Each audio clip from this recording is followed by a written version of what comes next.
Alors Gérard, parle-nous un petit peu de cette conférence gesticulée.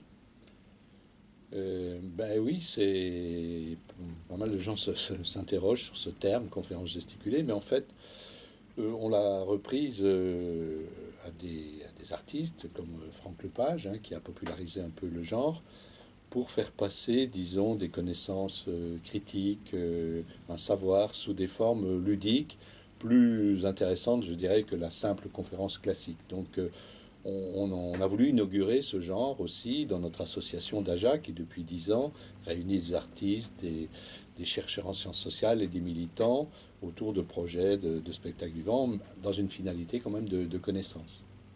Et le titre, On a raison de se révolter. Oui, on peut dire que c'est pas un titre objectif, disons, mais en fait, je l'assume, hein, c'est le titre d'un livre coécrit par Jean-Paul Sartre, publié en 1973. Et donc, comme on voulait que cette conférence gesticulée soit une autre manière à nous de célébrer le 50e anniversaire de mai 68. Voilà, j'ai repris ce titre. Mais je dirais qu'en tant qu'historien, je viens d'achever une grosse histoire populaire de la France et je peux aussi conclure que les peuples ont raison de se révolter, puisque c'est toujours grâce aux luttes populaires que les peuples obtiennent des avantages et réduisent les inégalités. Alors quelle forme prend-elle?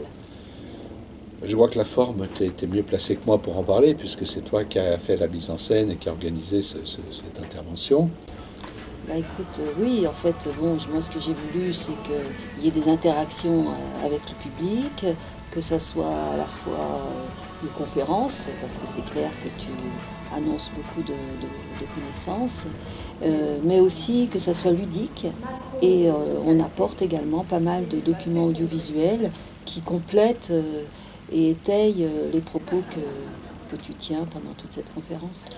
J'ajoute que pour moi, l'intérêt, c'était aussi que dans une conférence gesticulée, traditionnellement, les intervenants se mettent aussi un peu en scène, au sens où ils évoquent leur propre expérience, leur propre histoire.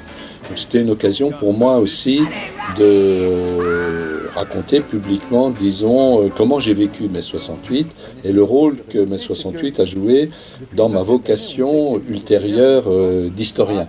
Et c'est pour ça que, comme on a voulu aussi qu'il y ait un peu de la musique et des chansons dans cette conférence gesticulée, eh bien, 30 ans après avoir abandonné la guitare pour le stylo, j'ai repris ma guitare et qu'on chante donc un peu aussi dans cette conférence.